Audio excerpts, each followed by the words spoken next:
Olá, sejam bem-vindos ao Band Entrevista. Com séculos, a humanidade passa por avanços importantes que vão desde descobertas científicas a desenvolvimento industrial. Atualmente vivemos a revolução tecnológica. Os estudos sobre os impactos positivos e negativos nas pessoas seguem em andamento. E o que falar das crianças e adolescentes que já nasceram nesse novo universo? As novidades tecnológicas surgem a cada momento. De que forma os pais devem intervir para que a tecnologia seja um instrumento favorável no processo educacional e emocional?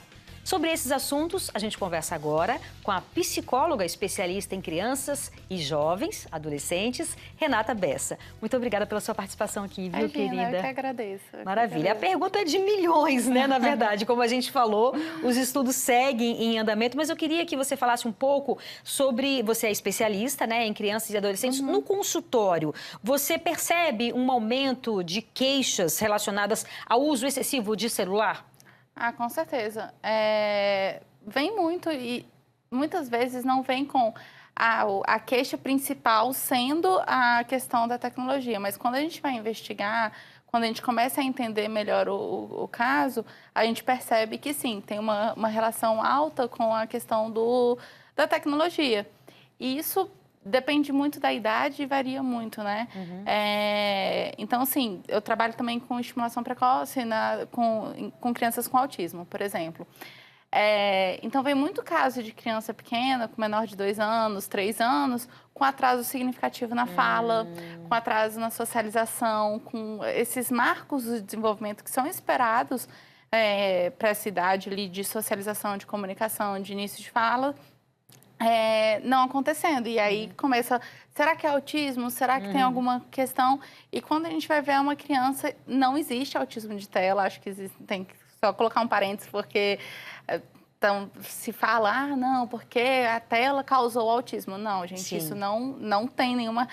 autismo, TDAH, não são causados por uso de tela. Isso é importante a gente fatores frisar. externos, né? Nem fatores externos. É uma neurodivergência cerebral. Então, isso é uma questão mesmo do funcionamento cerebral. Então, não tem nenhuma relação com o uso da tela.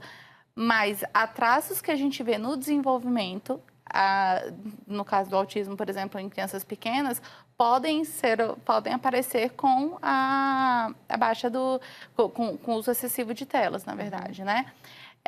Então, por quê? A tela, nessa idade, a criança aprende muito pela interação social. Então, um dos marcadores importantes é sorriso social, né? Então, é aquela coisa da criança bebezinha ali, que você sorri, ela sorri de volta.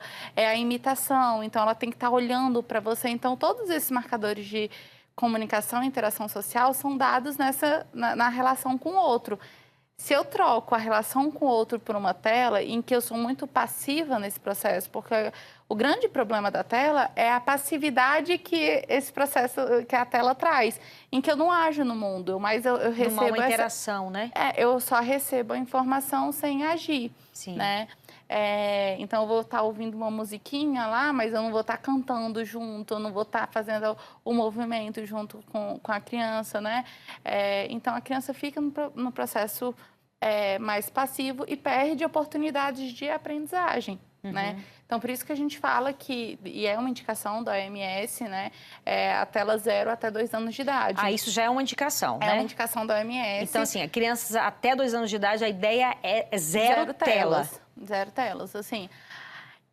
Mas é muito terrorista pensar nesse sentido. Assim, e cada família tem a sua característica, né? A sua dinâmica, suas necessidades. É claro que a gente vai falar, mamãe às vezes solo ou nem solo, assim, mas tendo que lidar com a criança o tempo inteiro em casa. Com várias crianças, com várias muitas crianças. vezes. Às vezes a tela ela pode ser, assim, um artifício. Sim. Mas a ideia é que seja reduzido ao máximo, a estimulação seja menor.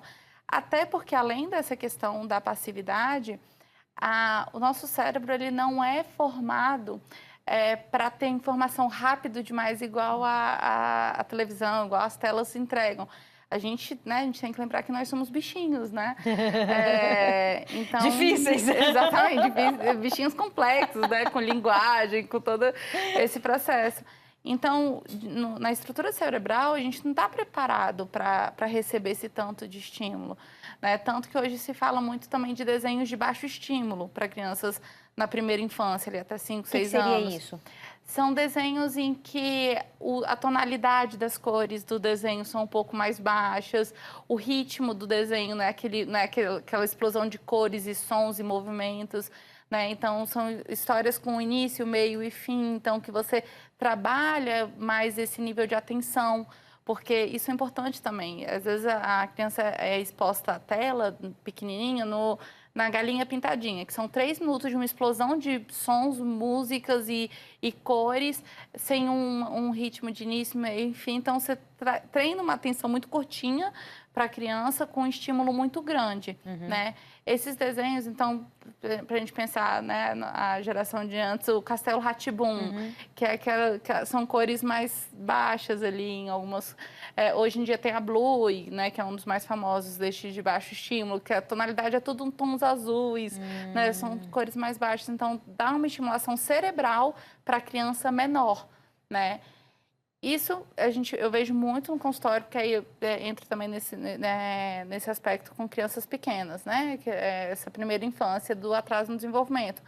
Mas aí quando a gente começa a crescer, né? A criança ali, segunda infância, pré-adolescência e adolescência, são outros prejuízos. Então, níveis de atenção mais baixo.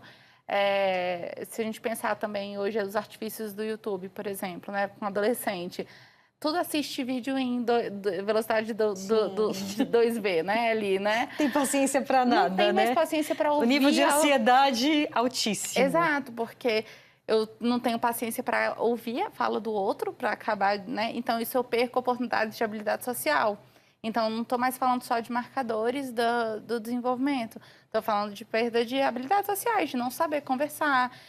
Então, você está lá teclando com a pessoa o tempo inteiro. Quando eu vou para o mundo real, e aí, o que a gente vai conversar? Como é que a gente age, né? Então, tem esse déficit muito grande e isso gera ansiedade, né? Sim. Com adolescentes um pouco maiores, que entra as redes sociais, aí vem outros problemas, que é a questão da rede social, a comparação, como que eu me vejo no mundo, qual é o meu papel, aí vem o cyberbullying. Hoje a gente está falando de vulnerabilidades ainda maiores, então, abuso sexual via internet, né? Então, a gente está falando de uma gama muito grande de vulnerabilidades que tem a ver com o uso não só excessivo, mas o uso de telas sem muita restrição, né? Deixando crianças e adolescentes que não têm um cérebro formado ainda, não têm toda essa estrutura para entender juízo de valores, né? Compreender esse excesso de informações que a internet, nesse caso, dos mais velhos, né, trazem para poder processar isso na vida, né? Então, muito ansiosos, sem habilidades sociais, sem saber resolver problemas, sem saber ter o tempo ósseo para poder... E a criatividade surge do ócio também. Então, mais passivas, menos criativas, menos habilidosas, né? E a gente quer... E se a gente pensa em habilidades, inclusive, do futuro... Né? Qual é o mercado de trabalho? Isso é da criatividade, porque o resto a internet a inteligência artificial. A inteligência artificial vai resolver muitos dos nossos problemas. Sim. Qual vai ser o grande mercado? Criatividade, mas a gente está estimulando a criatividade nessas crianças e adolescentes. Perfeito. Maravilhosa. E agora a gente faz um breve intervalo e volta daqui a pouco. Não sai daí, eu te espero.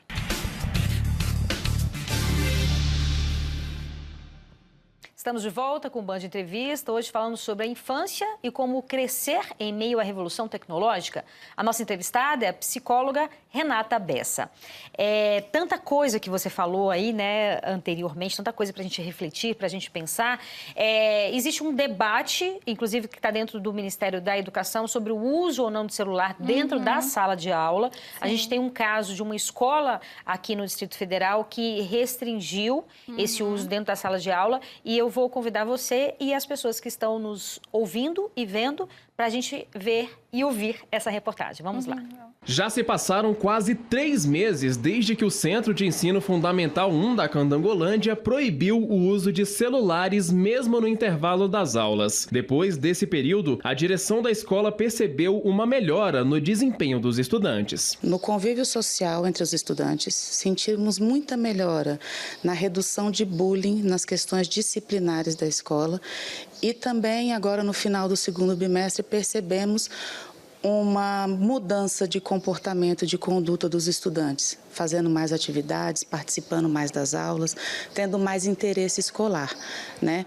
Consequentemente, as notas elevam. Ainda em maio, nossa equipe esteve na escola e mostrou que no primeiro dia, pelo menos 8 celulares foram recolhidos. Já nesta semana, o resultado é este, caixa completamente vazia. Às vezes eles mesmos se entregam. Ana Paula, fulano está com o celular e estava usando na sala. Aí a gente vai conversar, não, é só fui ver o horário, né? A gente fala, não pode.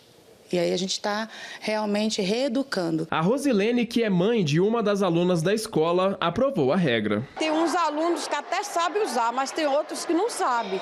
E aí atrapalha na sala de aula. Às vezes toca o telefone, atrapalha. Para a estudante, a ausência do aparelho ajuda no foco durante as aulas. Porque tem essa coisa do celular, de focar muita atenção, do Instagram, do Facebook, do TikTok. Aí eles acabam não prestando atenção na aula, porque é uma coisa mais convidativa. A Secretaria de Educação informou que cada escola tem autonomia para definir regras sobre o uso de aparelhos. Uma pesquisa feita pelo Comitê Gestor da Internet no Brasil mostrou que 6 em cada 10 escolas de ensino médio e fundamental adotam algum tipo de regra envolvendo os aparelhos. Essas alterações também auxiliam os gestores no combate ao bullying. Bullying é uma coisa que não vai acabar, né? Mas a gente percebe que, pelo menos, o cyberbullying deu uma extinguida dentro da escola. E nós, adultos, estamos aqui para isso, né? Para poder orientá-los qual é o caminho certo, qual é o foco, qual é onde ele vai atingir um futuro melhor, como ele vai atingir esse futuro melhor, né? Com certeza, é o nosso desafio, né? Uma experiência interessante com resultados extremamente positivos, pelo menos nessa escola. E, de fato, cabe a nós adultos mesmo, né? Impor esses limites. E como impor esses limites, né? A gente está falando de criança, fica mais fácil, mas quando a gente está falando de adolescente, é um processo mais complicado, mais difícil, né? Não, com certeza. Eu acho que é importante, assim, tem uma máxima que a gente fala muito na orientação parental, que o cérebro adulto da relação somos nós, né? Quem tem cérebro formado somos nós adultos. Então, a gente precisa mediar esse processo para as crianças, para os adolescentes, né? E uma analogia que eu gosto muito de fazer, né? É assim, você vai deixar a criança... Você vai deixar um adolescente, pré-adolescente ali, sozinho numa praça pública? Não. Né? Você não deixa, né? Então, você vai para a pracinha, você vai pro parquinho com ele. Fica de olho, né? Você fica de olho, você tá ali, né, monitorando quem que chega perto, quem que não vai, né? Como ele vai reagir a pessoa que se aproxima dele, como que não vai, né? Imagina, né, as redes sociais, principalmente, né, e a internet, como sendo uma gigante praça pública, em que você tem um acesso indiscriminado, né, de pessoas e que você não tem a menor noção de quem tá ali. Então, sim, a gente precisa estar vigiando isso em níveis de internet e em níveis de tela também, né? Então, assim, porque existem telas e telas, né? Acho que é importante a gente também discriminar, assim, às vezes. As telas foram importantes, por exemplo, na pandemia, a gente teve menos prejuízos educacionais e até de socialização por conta da internet, por conta das telas, né? Os próprios adolescentes, assim... sofreram um pouco menos porque ainda tinha interação, jogavam online com os amigos, se falavam, faziam videochamadas. O próprio estudo, né? O próprio estudo, as aulas pôde continuar, né? Puderam continuar, imagina, você não ter escola por 2 anos, né? Exato. Então, não dá pra gente também... demonizar, né? E falar assim, é de todo ruim. Não, tem seus aspectos positivos, lógico, né? Então... Pensando primeiro em uso de telas, né? A dopamina, que o cérebro, né, o hormônio do prazer, é dado muito de graça na tela, né? Sim. Então, é claro que uma criança, um adolescente, ele vai querer mais e mais e mais e mais. Até porque o lobo frontal, né, essa parte que é do controle inibitório, ainda não está formado. Então, ele não tem autocontrole suficiente para falar, acho que eu já fiquei 1 hora, já Cheguei deu no tempo, meu limite. né? Vamos lá. Só criança muito agitada que não tem paciência para ficar muito tempo na televisão. Mas a criança não vai ter esse controle inibitório. Então, Até porque, como você falou, tá dando prazer, né? Tá gerando prazer. É um prazer de graça, assim, é muito rápido a sensação de prazer que dá. Então, agora, eu vou brincar, então eu tenho que produzir todo, né, os estímulos que vão me dar prazer. Então, é mais difícil mesmo. Então, o que vem? Nosso corpo funciona na lei do menor esforço. Se eu tenho de graça, por que eu vou produzir, né? Então, o adulto precisa mediar isso, né? Então, que tipo de... né? Então, você começa desde lá de pequenininho, quando você está introduzindo as telas, né? O tempo de tela que você vai colocar... então já ficou muito tempo, né? Então, existem já, por exemplo, em celulares, controle de paz, né? Muitas vezes que você coloca vinculado ali e aí vai te controla, você pôde usar tanto aqui, agora acabou. Né? Isso desde lá do pequenininho, que você vai mostrar para ele quais desenhos, quais vídeos, o que você pode colocar, né? Até os adolescentes, né? Que a gente precisa ter... esse limite, claro, da privacidade, então não vou sair olhando todo tipo de conversa que ele tem, mas eu vou estar ali fiscalizando, mesma ideia da praça pública, eu não vou lá intervir em qualquer coisa, mas chegou alguém estranho, tá uma conversa ali, eu tenho que estar de olho, mais ou menos, né? Isso tem que ser conversado, tem que ser combinado também, no caso dos adolescentes, falar, olha, às vezes eu vou precisar dar uma olhada, né? Eu quero ter redes sociais, tá bom, então eu vou te seguir, né? E vou precisar, às vezes, principalmente nesse início, vou ter as suas senhas para poder ter acesso, para ver o que está acontecendo. E o que eu falo para os meus adolescentes, eles odeiam, que eu falo, liberdade não é um negócio que a gente ganha de presente, a gente conquista, né? Então, tem que ser um processo de conquista, né? Tanto do adulto com a criança, quanto a criança com o adulto, de conquista, de confiança, de você perceber que ele também já está tendo essas habilidades e, em alguns momentos, ser esse freio. Então, vai esperar que um adolescente, muitas vezes, tenha o autocontrole de desligar o celular para ir dormir porque eu preciso acordar amanhã cedo. Não vai. Então, muitas vezes é importante, tá na hora de dormir, me dá o celular, vai ficar carregando no meu quarto, né? Amanhã de manhã eu te entrego. Vai para a escola. Precisa do celular para a escola? Não precisa? Sim. Que é o que a reportagem traz, né? Quando eu tiro o celular, eles não têm muito o que fazer mais, então eles vão ter que conversar. Eles vão ter que conversar entre eles vão ter que jogar entre eles vão ter que prestar atenção na aula, né? Então, vai ter um funcionamento ali mais típico, né? Sem ser na intervenção. Então, o adulto precisa dar esses limites e, ao mesmo tempo, ensinando para a criança e para o adolescente, né?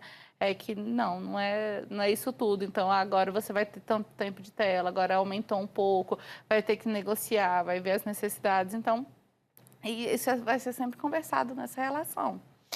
E assim, tentar, como você falou, se é algo que dá tanto prazer, não adianta também você tirar o prazer e não dar nada em troca. Esse é um ponto importante, assim, que eu falo.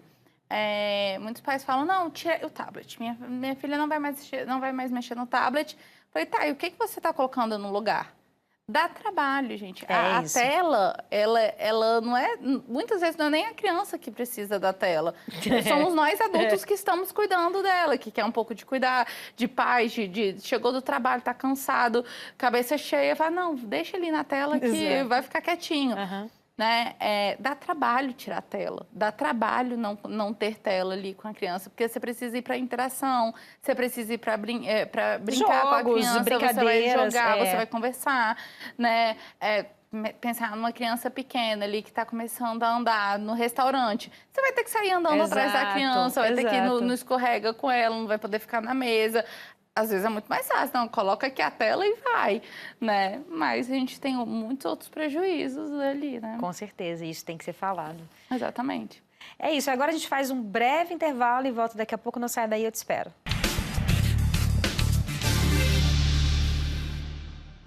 Estamos de volta com o Band Entrevista, hoje falando sobre a infância e como crescer em meio à revolução tecnológica. Nossa entrevistada é a psicóloga Renata Bessa.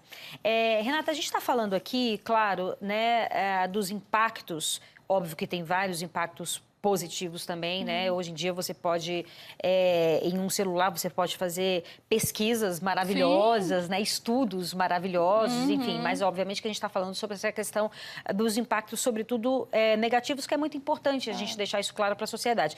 No entanto, nós estamos falando com relação a crianças e jovens, só que muitas vezes as crianças e os jovens, na maioria das vezes, né? São reflexo dos adultos. Sim. Né? Então, não adianta também eu falar para o meu filho, seja ele criança ou adolescente, ó, não use o celular, você está exagerando no celular, se o tempo todo também eu estou aqui, né?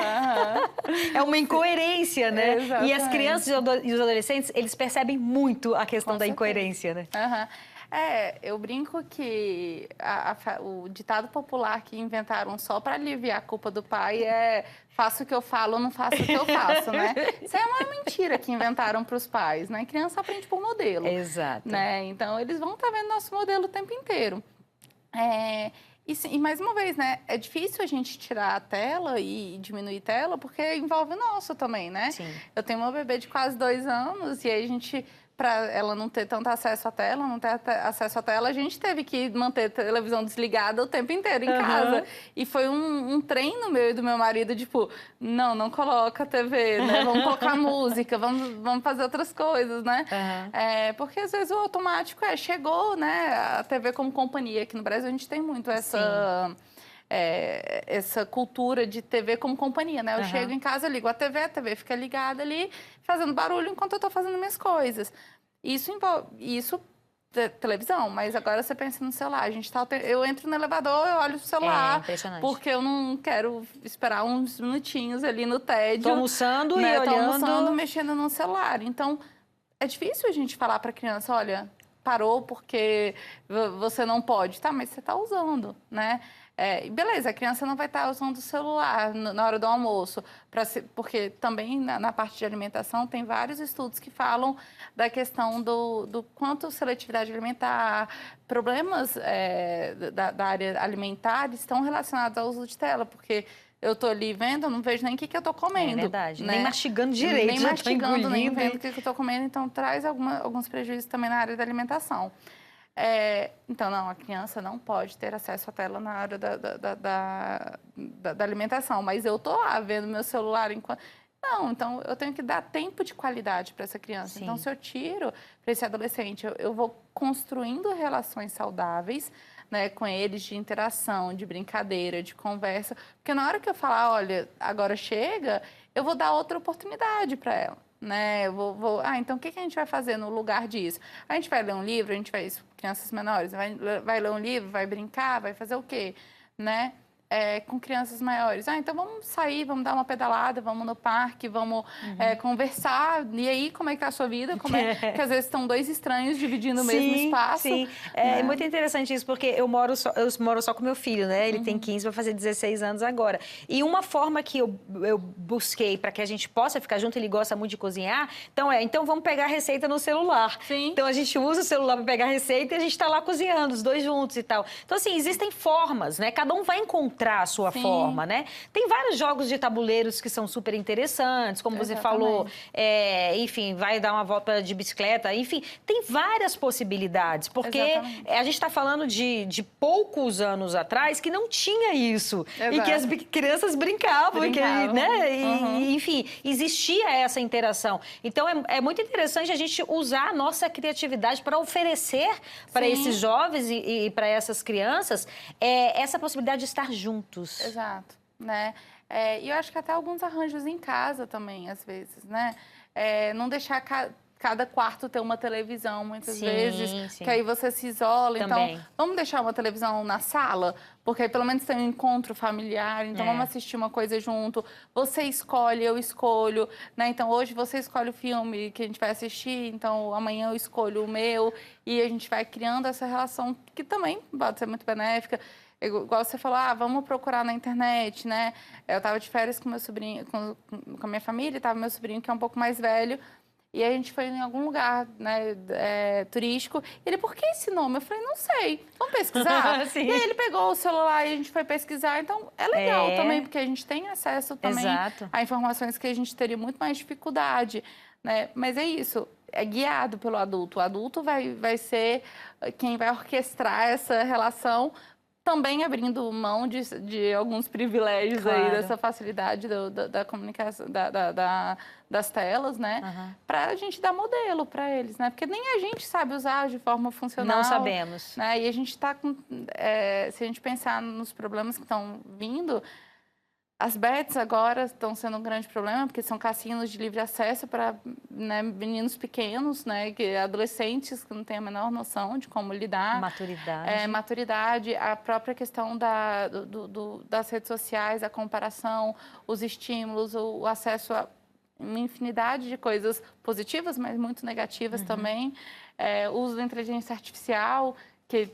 nem a gente sabe como está lidando, imagina eles. Verdade. Né? Então, tem toda uma questão. Nossa, eu agradeço demais a sua participação aqui. Muitíssimo obrigada pelos seus esclarecimentos. Foram excelentes, viu? Foi ótimo, obrigada.